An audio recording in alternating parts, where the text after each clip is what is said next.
प्रकाशित वाक्य 17वां अध्याय। अध्याय 17 में परमेश्वर का यह विशेष दंड झूठे धर्मतंत्र पर है, जिस भ्रम में पड़कर बहुत लोगों का नाश हुआ है। यीशु ने चेतावनी दी है, झूठे नबियों से सावधान, जो भेड़ों के भेष में आते हैं परंतु भीतर से फाड़ खाने वाले भेड़िए हैं। और झूठा धर्मतंत्र जो लोगों को फंदे में फंसाता है, उसका दंड आ रहा है। अध्याय 17 में उसी के दंड का विवरण है।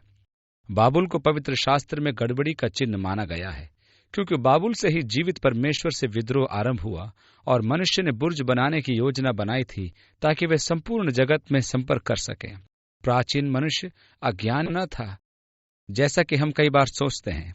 उनके पास बहुत से संचार के साधन थे, शायद हमसे भी उत्तम, क्योंकि ऐसे बहुत से प्रमाण मिलते हैं कि उन्होंने ऐसे साधन निकाल लिए थे जिनसे पृथ्वी के बाहर दूसरे प्राणियों से भी वे संपर्क कर सकते थे। इंग्लैंड के स्टोनहेंज को ऐसा ही एक संपर्क का केंद्र बताया गया है, जो आकाशमंडल के चक्र का मुकाबला करने के लिए बनाया गया था।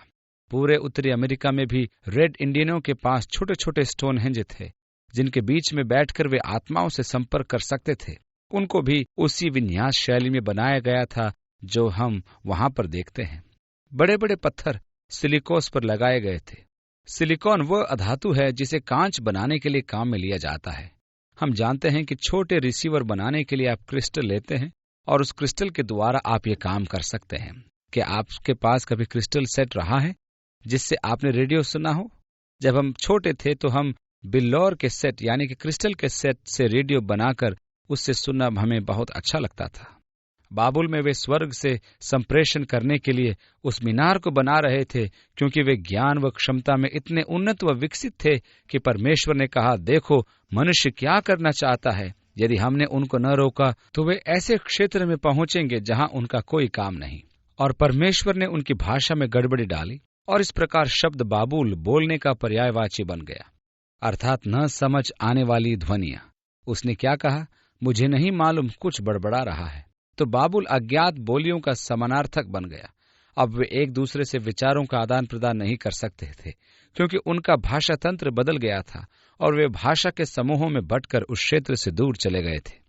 हम जानते हैं कि भाषाएं समूहों पर आधारित होती है, परंतु कई भाषाओं की आवाजों में परस्पर कोई संबंध नहीं होता। कई भाषाएं तो आधारभूत है। रोमांच की भी एक भाषा है जिसमें आधारभूत अभिव्यक्ति ही होती है। कुछ भाषाएं हैं जो दूसरी भाषाओं से बनी हैं, परंतु परमेश्वर ने बाबुल में गड़बड़ी पैदा की और इस प्रकार पवित्र शास्त्र के अनुसार यह सदा ही गड़बड़ी का चिन्ह है। मनुष्य गड़बड़ी लाया और वर्षों समय में वह बढ़ती गई, जबकि प्रबंध व ढांचा इतना महान एवं शक्तिशाली हो गया था। उसने राजाओं व जातियों पर राज्य करना आरंभ कर दिया। परंतु परमेश्वर इस मानवीय प्रवृत्ति पर विशेष दंड लाएगा, और यह दंड हम प्रकाशित वाक्य के 17वें अध्याय में देखते हैं। पहली आयत में लिखा है, एक स्वर्गदूत ने आकर मुझसे कहा। अब यूहन्ना ने 7 स्वर्गदूत देखे थे जिन्होंने विपत्तियां उंडेली थी। उनमें से एक यूहन्ना के पास आया और जैसा 6वीं विपत्ति में देखा था कि वह बाबुल पर दंड लाया। वो 5वां कटोरा था जिसके उंडेले जाने पर पशु का राज्य व सिंहासन अंधेरा हो गया। फिर पद 19 में 7वीं विपत्ति बाबुल को परमेश्वर के सामने दंड के लिए लाता है। बेशक 7वां स्वर्गदूत, जिसका काम बाबुल नगर को विशिष्ट रूप से दंड देना था, और वह दानियल के पास आया था कि उसे उस धर्मतंत्र को नाश को विस्तार से बताए, क्योंकि वह मनुष्य के प्राण के लिए फंदा था। और जिन 7 स्वर्गदूतों के पास वे 7 कटोरे थे, उनमें से एक ने आकर मुझसे यह कहा कि इधर आ, मैं तुझे उस बड़ी वेश्या का दंड दिखाऊं जो बहुत से पतियों पर बैठी है। और आत्मिक रीति से ये एक झूठा धर्मतंत्र है जो मनुष्य को परमेश्वर के साथ संबंध के लिए यीशु मसीह के अतिरिक्त दूसरे मार्ग सुझाता है और कामों पर भरोसा करने की शिक्षा देता है, अर्थात भलाई करना तथा अन्य ऐसी बातें। बाइबल के अनुसार दूसरे देवताओं की पूजा करना व्यभिचार है। परमेश्वर ने कहा, इज़राइल जाति बाल, धन व मोलेक की पूजा करती है, इसलिए वे व्यभिचारी हैं। वे अपनी वैश्यावृत्ति में फंसे हैं। परमेश्वर की झूठी पूजा या दूसरे देवताओं की पूजा आत्मिक व्यभिचार है। वो बड़ी वैश्या है जिसने लोगों को झूठी आशा में फंसाया है, और वे परमेश्वर की आराधना परमेश्वर के वचन के अनुसार आत्मा व सत्य में नहीं करते। जिन 7 स्वर्गदूतों के पास वे 7 कटोरे थे, उनमें से एक ने आकर मुझसे कहा, इधर आ, मैं तुझे उस बड़ी वैश्या का दंड दिखाऊंगा जो बहुत से पानियों पर बैठी है, जिसके साथ पृथ्वी के राजाओं ने व्यभिचार किया और पृथ्वी के रहने वाले उसके व्यभिचार की मदिरा से मतवाले हो गए थे। तब वह मुझे आत्मा में जंगल को ले गया और मैंने किरमिजी रंग के पशु पर, जो निंदा के नामों से छपा हुआ था और जिसके 7 सिर और 10 सींग थे, एक स्त्री को बैठे हुए देखा। लाल रंग का पशु मसीह विरोधी है। और तीसरी आयत में निंदा के नामों से छिपा हुआ, जिसके 7 सिर और 10 सींग थे। यह पशु का विवरण है। हमें इसके लिए लौटकर प्रकाशित वाक्य के 12वें और 13वें अध्याय में जाना होगा। यह स्त्री बैंगनी और लाल रंग के कपड़े पहनी थी और सोने और बहुमूल्य मणियों से सजी थी, और उसके हाथ में एक सोने का कटोरा था जो घृणित वस्तुओं से और उसके व्यभिचार की अशुद्ध वस्तुओं से भरा था। और उसके माथे पर यह नाम लिखा था, भेद, बड़ा बाबूल, पृथ्वी की वेश्याओं और घृणित वस्तुओं की माता। समय नहीं कि हम उन बातों की गहराई में जाएं जो आज कुछ कलीसियाओं में व्याप्त है। ये कहना काफी होगा कि प्राचीन बाबुल में निम्रोद की पूजा होती थी, जो तामूज और उसकी मां सेमिरामी या अश्तरात देवी थी। वे मां और बच्चे थे। निम्रोद को कुंवारी से जन्मा माना जाता था। वह कुंवारी थी और उससे उसका जन्म माना जाता था। उनकी लोग पूजा करते थे। वह महान धनुर्धारी भी थी। कहानी इस प्रकार है कि शिकार करते समय एक सूअर को उसने मार दिया और उसकी लाश 3 दिन तक वहीं पड़ी रही और वह फिर जी गया। और उसके पुनरुत्थान को लोग अंडों को रंगने तथा खरगोश की पूजा करके मनाने लगे, जो कि अपनी उत्पादनशीलता के लिए प्रसिद्ध है। यह एक बड़ा उत्सव माना जाता है और उसको अश्तरात कहा, जिसमें उन्होंने उसके जी उठने को रंगीन अंडों आदि से मनाया और वर्ष प्रति वर्ष उसको अश्तरात के रूप में मनाया जाने लगा। यह रुचिकर है कि वहीं से हमारे अंडों को रंगने की परंपरा चली आती है। माना जाता है कि उसका जन्म 25 दिसंबर को हुआ था। उसका जन्मदिन वृक्षों को सजाकर और उन्हें सोने चांदी से सजाया जाता था। सदाबहार वृक्ष जीवन का प्रतीक माना जाता था, जिन्हें घर में लाकर सजाया जाता था और उसके साथ खाना पीना भेंट देना आदि होता था। बाबुल का भेद, वेश्याओं की मां। परमेश्वर पशु पर सवार सभी की पहचान करता है और स्त्री पवित्र लोगों के खून को पीकर नशे में थी। फॉक्सिस बुक ऑफ मार्टियर्स आप पढ़ें तो आप जान जाएंगे इस मामले में। और 6 आयत से आगे, और मैंने उस स्त्री को पवित्र लोगों के लहू और यीशु के गवाहों के लहू पीने से मतवाली देखा और उसे देखकर मैं चकित हो गया। उस स्वर्गदूत ने मुझसे कहा, तू क्यों चकित हुआ? मैं उस स्त्री और उस पशु का जिस पर वह सवार है और जिसके 7 सिर और 10 सींग हैं, तुझे भेद बताता हूं। प्रभु ने कहा, मैं इसे समझाता हूं। और 8वीं आयत में आगे, जो पशु तूने देखा है वह पहले तो था पर अब नहीं है, और अतः कुंड से निकलकर विनाश में पड़ेगा। और पृथ्वी के रहने वाले जिनके नाम जगत की उत्पत्ति से पहले समय से जीवन की पुस्तक में लिखे नहीं गए, इस पशु की यह दशा देखकर कि ये पहले था अब नहीं है और फिर आ जाएगा, अचंभा करेंगे। उस बुद्धि के लिए जिसमें ज्ञान है यही अजगर है, और वे 7 सिर पहाड़ हैं जिन पर वह स्त्री बैठी है, 7 पर्वतों का नगर रोम। 10वीं आयत, और वे 7 राजाओं ने रोमी साम्राज्य पर कभी राज्य किया था। और आगे 5 तो हो चुके, लिखे जाने के समय तक 5 मर चुके थे। 10वीं आयत से आगे, और एक अभी है और एक अब तक आया नहीं, और जब आएगा तो कुछ समय तक उसका रहना भी अवश्य है। और जो पशु पहले था और अब नहीं, वो आप 8वां है और उन 7 में से उत्पन्न हुआ और विनाश में पड़ेगा।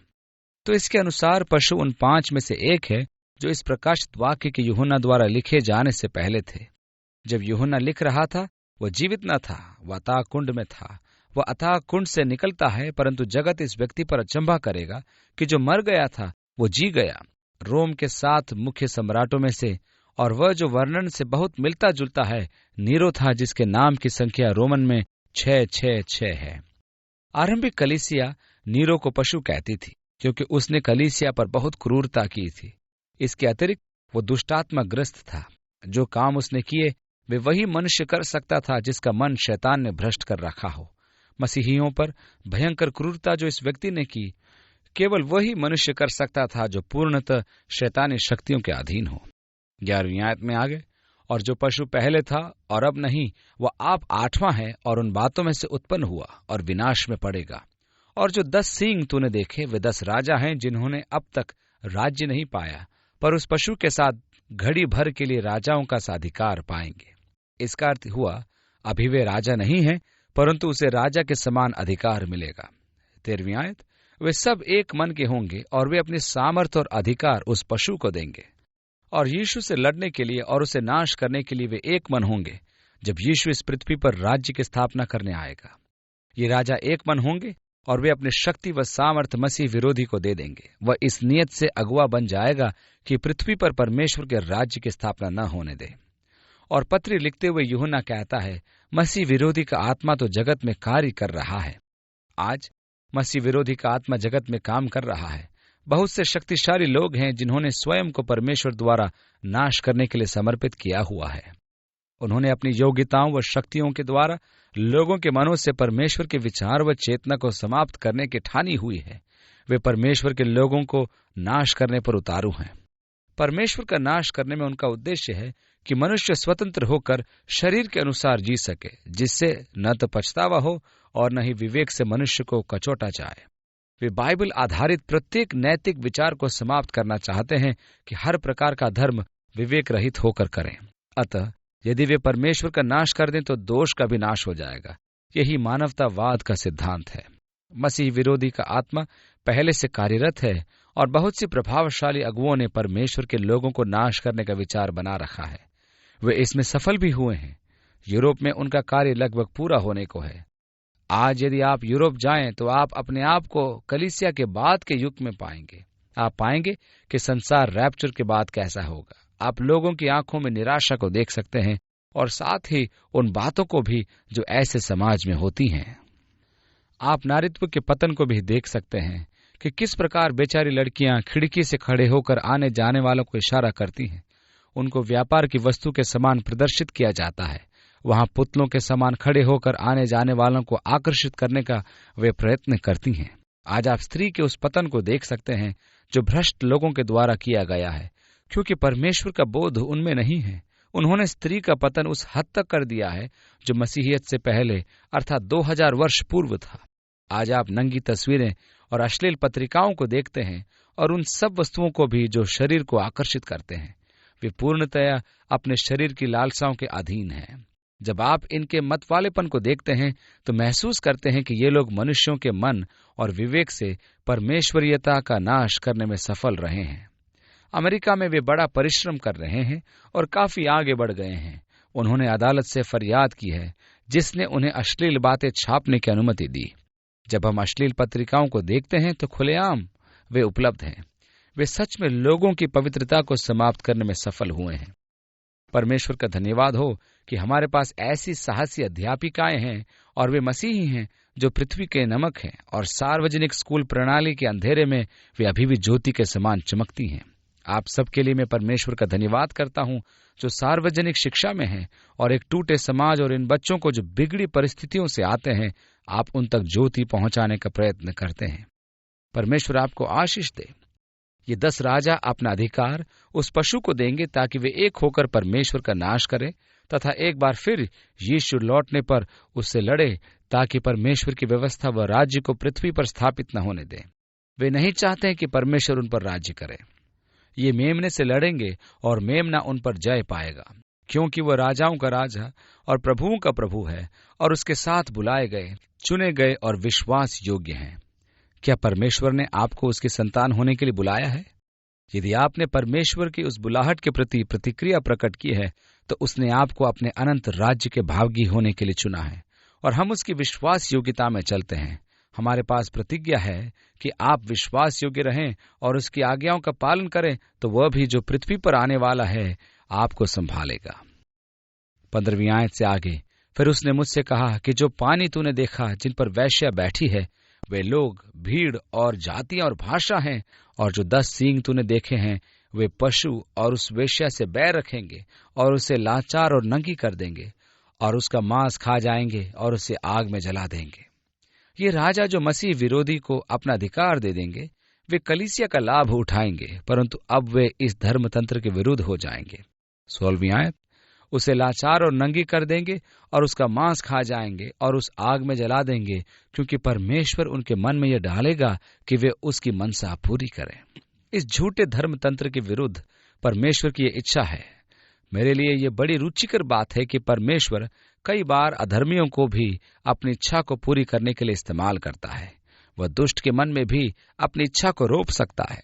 यह समस्या हबक्कुक के सामने थी जब परमेश्वर ने हबक्कुक को प्रकट किया कि वह इज़राइल को दंड देने व गुलामी में ले जाने के लिए बाबुल का प्रयोग करेगा। और हबक्कुक ने कहा, प्रभु ये तो ठीक नहीं, तो क्या तू अधिक दुष्ट जाति को हम पर जय दिलाएगा? परमेश्वर ने हबक्कुक से कहा, मैंने कहा था तू नहीं समझेगा जो मैं तुझे बताऊंगा। तो परमेश्वर ने उनके मन में वह डाला जो वह करना चाहता था। और 17वीं आयत में आगे, और जब तक परमेश्वर के वचन पूरे न हो लें तब तक एक मन होकर अपना अपना राज्य पशु को दे दे। और वह स्त्री जिसे तूने देखा है वह बड़ा नगर है जो पृथ्वी के राजाओं पर राज्य करता था।